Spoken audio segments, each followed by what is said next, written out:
If you're selling consumable goods on Amazon, a lot of your numbers are fake. And you hear it correctly, they are not real. The reason is because you have a lot of repeat purchases and also subscribe and save purchases that inflate all of the KPIs that you look at daily. And in this video, I will show you top 5 KPIs that you look at every day and what you should change in order to look at your numbers with full clarity and full transparency. Let's start.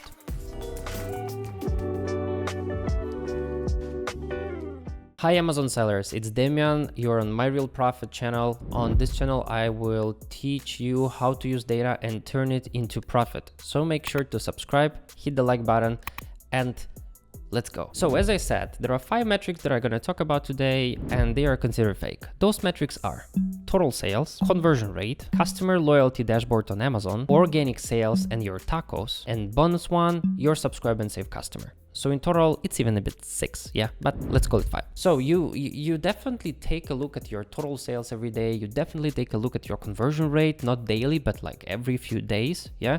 You definitely look at your tacos, which is total advertising cost of sales, yeah, your PPC spend divided by total sales on a daily basis. And I recommend to use marketing spend, which is spent, PPC spent and discount spent together. And then organic sales, all of those kind of metrics are super important, yeah. And now some guy is telling you those are not real. Let me explain you why. So let's start with the total sales metric. First of all, we need to understand what does total sale as a metric includes. It includes your sales from the search engine results page. 2, it contains your repeat customer purchases that, let's say, decided to buy your product from their order history or something like that. 3, it contains your sales that you made through the PPC. And 4, it contains your sales through subscribe and save model. Yeah, so customers that sign up for subscribe and save model, and now they get your product on a recurring basis automatically. So now when you look at that sales number, it tells you the overall blended performance. I'm not saying that this number it's not real. However, most likely you look at your sales to evaluate your performance for a selected time range. Let's say you want to evaluate your performance for last week. Yeah, you want to understand how did you perform last week versus 2 weeks ago, or maybe last month versus 2 months ago. And you look at your sales and you benchmark and compare to the previous period. But those sales will contain repeat customers, and this is where I'm going to. You need to track your new to brand revenue, so revenue that you generated from the customers that purchased from your brand for the first time. Let's say those sales that I have here, yeah, 244,000. Imagine that out of those 244,000 in sales for the selected time range, only 50% are new to brand sales. Everything else is coming from the repeat customers. And those customers could purchase from subscribe and save. They could also purchase from, as I said, from their order history. They could just look up for my brand, bunch of other options. But for me, those customers are repeat customers. This is not a new customers that I'm fighting for every day with my competitors. So why you need to track total sales versus new to brand sales? It's because when you have a decline in new to brand sales, it's a red flag for your business. Yeah, if I'm getting less new to brand customers, less customers I will have in my cohort that will make a repeat purchase, and then in the future I will have less total sales. Yeah, and I need to track my new to brand sales and repeat sales separately because it will provide me with an understanding if my new to brand revenue is constantly the same, or if it's growing, or if it's declining. The problem with repeat purchase business model is that when your new to brand revenue is declining, you are not able to spot it right away. You will only be able to spot the issue within a few months, maybe a few weeks if you are very into data. The reason why it's because repeat revenue will be blended, yeah, with the new to brand, and it will fill this gap between new to brand and repeats. So long story short, here is the chart. Here is how it's gonna look like, and you can see that on this chart, unfortunately, you will not be able to spot the decline in new to brand revenue. However, it might be huge. So this is important metric. Now, out of the new to brand revenue and repeat revenue breakdown, we will get everything else. Basically, all of the metrics that I'm talking about today are considered fake because you have repeat customers blended across all reports. Yeah. So the second metric is conversion rate that Amazon shows you. Let's check what conversion rate Amazon shows me on the business reports. So, okay, for this account, Amazon shows unit session percentage as 54%. Yeah, so it basically says that out of 100 people that enter my product detail page, yeah, 54%, so 54 purchases is gonna happen, which is obviously not true. Yeah, and then if you compare your conversion rate to, let's say, your PPC conversion rate, you will see a huge gap. Yeah, so like PPC conversion rate will be much lower than your unit session percentage, or your conversion rate. Doesn't really matter, it will still be very, very high if it's unit session or normal conversion rate. So the reason why your conversion rate is so high is because you have subscribe and save orders that Amazon automatically creates without a session. And here is the problem: no session, but here is an order. If I want to calculate my conversion rate, I'm gonna take my orders, all orders including subscribe and save, divide by sessions. And now, as you understand, the logical resolution to this is to separate new to brand versus repeat, especially subscribe and save repeat. Now, this is a complicated calculation, yeah, and as new to brand is also complicated calculation. And you might ask me, Damian, how to calculate those metrics? And you know, this is where my business, my company gets into the game. My Real Profit software, we do provide you with those kind of analytics where you can check your new to brand revenue, you can check your repeat revenue, you can check all those kind of metrics, and you will be able to do it fully automatically. That's why we do have a lot of customers actually that are CPG brands, because we solve this problem for them. If you guys would like to show me how to manually do all of the calculation, just hit the comments and please provide me with your questions. I would answer all of them. Now, going back to the conversion rate. If you're gonna look at your PPC conversion rate, it's also going to be inflated by your branded search terms. So you need to exclude your branded search terms, and then you should look at your conversion rate. But boom, another problem. You have on top of search advertising, you have rest of search and detail pages advertising. All those three placements have a completely different conversion rate. So yeah, it kind of sucks, sorry, but the best option is to still just look at the brand total, like blended, without taking a look at branded terms, because branded terms will have very high conversion rate and they will show your PPC conversion a bit better than it is in reality. The third way how you can look at your conversion rate without using our tool or something like that is to use search query performance report. On the SQP reporting, you do have ability to calculate conversion rate. You take your brand purchases and divide it by brand clicks, and you will see your conversion rate by keyword. Third metric that is wrong on Amazon is this entire customer loyalty dashboard. Look, even Amazon, even they now mention that important notice, due to data discrepancies, this section will be replaced in Q3 2025.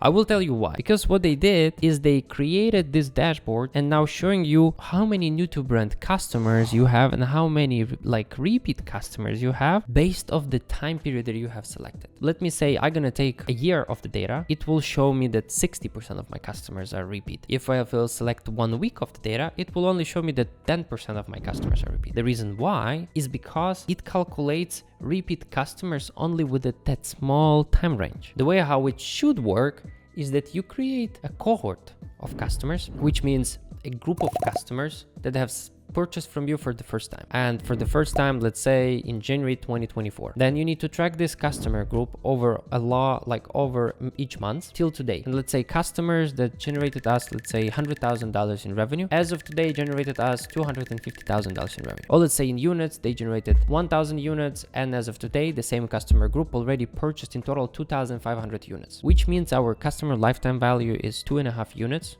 Yeah. And that's how you can calculate the LTV. Now, if we talk about your new to brand versus repeat customers, you need to take into account that the customer that purchased from you today could purchase from you a year ago, could purchase from you 6 months ago, could purchase from you 3 months ago.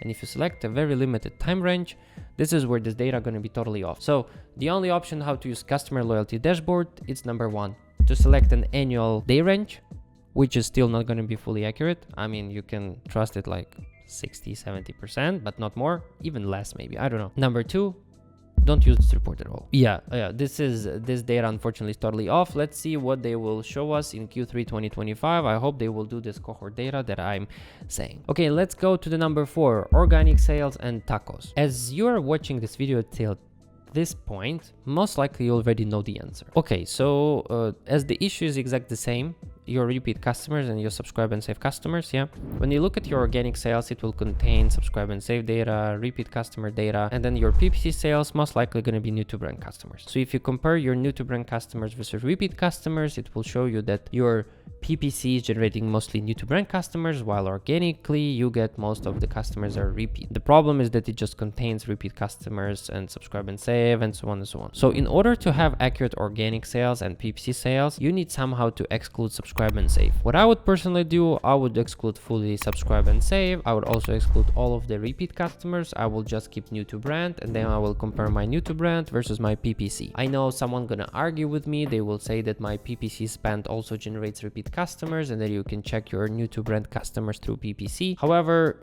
I mean, this is, if we want to go with a simple approach, this will work. Now, in terms of tacos, look, just do PPC spend divided by new to brand revenue. Just do it and just compare it months over months. It will be much easier for you. If you're gonna do this calculation, you will actually get a better understanding of your customer acquisition cost. Yeah.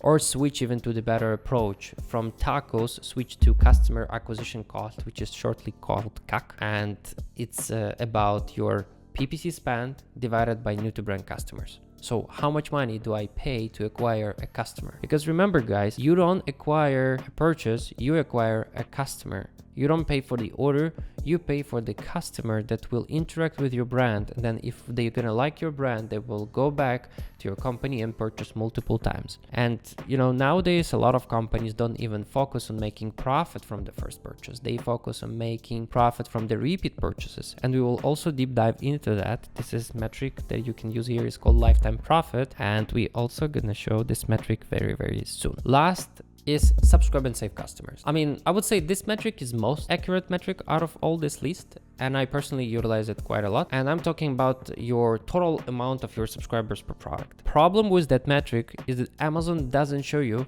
how many customers canceled subscription and how many new customers you gained. This is a big problem because right now, if my customer count is growing, the only thing that I know is that my growth rate is higher than my churn rate. Churn rate is the cancellation rate. I basically operate with my net subscribe and save customers increase, or decrease. So let's say if I had 5,000, I got 5,100 within a week. That means my net increase is 100 customers. However, I could gain 300 customers and I could lose 200 customers. And this is the problem that you should take into account, is that when you look at your subscribe and save dashboard, you don't get this information. Now, what we decided to do and how we decided to solve this problem is to use the metric called new to brand subscribe and save. We can figure out what customers are subscribe and save, and those are new to brand orders, and then how many orders you get weekly, monthly, daily. Okay, now the way how it works, if you see on your dashboard on Seller Central that you gained 100 subscribers, and on our tool you can see that you had 300 new to brand subscribe and save customers, that means you had 300 new to brand and 200 got canceled, and now you get net increase of 100.